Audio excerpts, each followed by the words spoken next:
Le Qashqai a donné les premières pulsations à la nouvelle berline compacte de Nissan. La Pulsar lui reprend son style, ses technologies et se distingue encore par une surprenante habitabilité. La Pulsar s'inspire généreusement des codes stylistiques du Qashqai, particulièrement pour sa calandre. Pincée sur ses flancs, optique arrière échancrée, la Pulsar revendique ses origines nippones. Avec ses larges hanches pour abriter au mieux ses passagers, elle peut paraître malgré tout pataude sous certains angles. La Pulsar fait partie des longs gabarits, avec 4,38 m, comparable à la Ford Focus, et une petite dizaine de centimètres de plus que les Peugeot 308 et Volkswagen Golf. La compacte Nissan a comme véritable atout son espace offert aux passagers, surtout à l'arrière. L'espace aux jambes est considérable, même lorsque les passagers avant prennent leurs aises. Ceci est rendu possible grâce à un empattement plus généreux que les concurrentes. Les passages de roues ainsi reculés influencent toutefois l'ergonomie et la capacité du coffre. Cette dernière reste de tout premier ordre avec 380 litres, même valeur qu'une Golf 7, sans détrôner pour autant la Peugeot 308. Nissan dispose déjà d'une batterie d'aide active à la conduite pour tenir tête aux références technologiques du segment, le Nissan Connect pour les applications multimédia connectées, le Safety Shield pour l'alerte d'angle mort, de franchissement de ligne et de détection d'objets environnants, et Vision 360 pour l'aide aux manœuvres. Cette dernière facilite tellement la vie au quotidien qu'on voudrait presque un écran plus grand pour mieux en profiter. L'offre moteur de la Pulsar est réduite au plus simple, 4 cylindres, un essence DIGT de 115 chevaux et un diesel de 110 chevaux. Côté consommation, ces deux blocs sont relativement proches en agrément. Au score de consommation près, ces deux blocs sont relativement proches en agrément, avec même une belle allonge de la part du DIGT de 115 chevaux. On voudrait toutefois un peu plus de tonicité à bas régime, et ce, en ce qui concerne le diesel, une insonorisation plus travaillée. Un autre avantage de l'empattement long est d'améliorer la stabilité. La Pulsar montre de belles qualités en ce domaine. Progressive, prévisible, la compacte se prend en main en un rien de temps. L'Active Trace Control, un ESP qui agit comme un différentiel électronique, apporte en outre une réelle aide dans les courbes abordées à vive allure. Sa tenue de cap en ligne et son amortissement la laissent toutefois derrière les spécialistes du genre, Peugeot 308 et Volkswagen Golf en tête.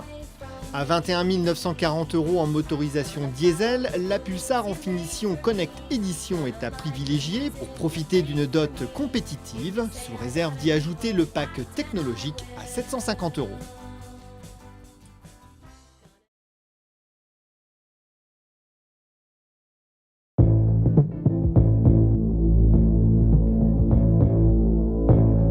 We're here at Classic Le Mans. The conditions are overcast. My name's Chris Harris. You don't know who I am, but this is Andy Wallace, and you probably know who he is because he won this race, the real race, in 1988 with Jaguar.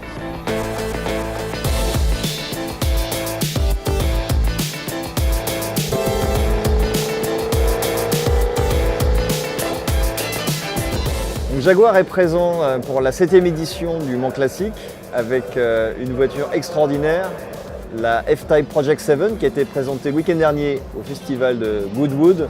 Cette voiture illustre parfaitement le retour de Jaguar sur le devant de la scène avec la sportivité de la Jaguar F-Type. Et puis à l'occasion des 60 ans de la Type D qui a gagné Le Mans à 3 occasions, eh bien, cette voiture s'inspire du design de la mythique Type D et souligne tout l'héritage de la compétition de Jaguar.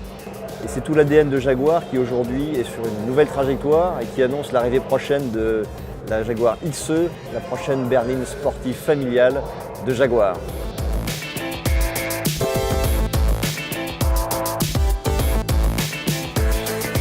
Je suis assez bluffé, je viens de prendre la piste en F-Type R, magnifique automobile, beaucoup de chevaux, pas mal de coupes, c'était glissant donc il fallait faire attention et la ligne est parfaite, vraiment elle est musclée, compacte et élégante à la fois, je trouve que c'est vraiment une réussite.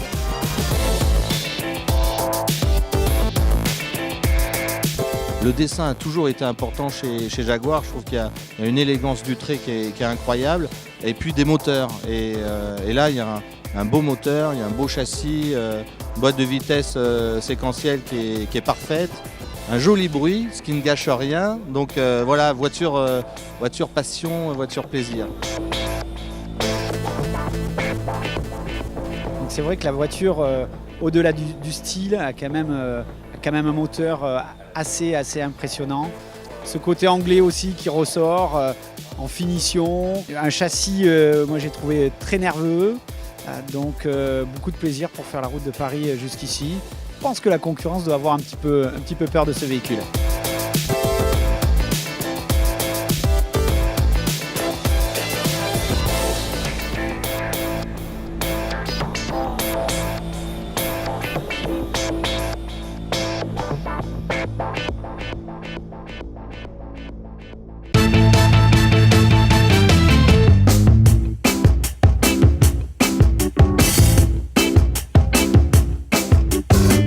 Aujourd'hui dans la rue Muller, une rue du 18e arrondissement à Paris, que nous avons, je dirais, quasiment privatisé, c'est devenu pendant 3 jours la rue Aygo. Nous souhaitons faire découvrir cette nouvelle Aygo à un public jeune, branché, qui aime vraiment, qui recherche une voiture un petit peu décalée. Tout d'abord, elle a un design très affirmé, des lignes accentuées, un petit peu extraverties, et puis surtout, elle a un haut niveau de personnalisation, c'est-à-dire que chaque client ou cliente pourra configurer son Aygo à son image. Elle est également équipée du dernier cri en termes de système de navigation, son niveau de connectivité, vraiment de dernier cri, puisque vous pouvez connecter votre smartphone et vous pouvez donc du coup dupliquer l'ensemble de vos applications sur le véhicule. Ici on est à la Splendens Factory, c'est une sorte de factory d'artistes. Et aujourd'hui on a mis tous les artistes au service de Toyota et surtout de la Aygo pour créer la rue du Fun, donc la rue Aygo. Et il y a des ateliers sur des créations de t-shirts. Il y a des ateliers de tatouage, éphémères évidemment. Après il y a une anamorphose qui ont été faits par des artistes d'art contemporain. Il y a du mapping sur la Aygo. Il y a un circuit de petites voitures sur lequel on a fait en fait en imprimante 3D les petites Aygo pour qu'elles puissent faire la course entre elles.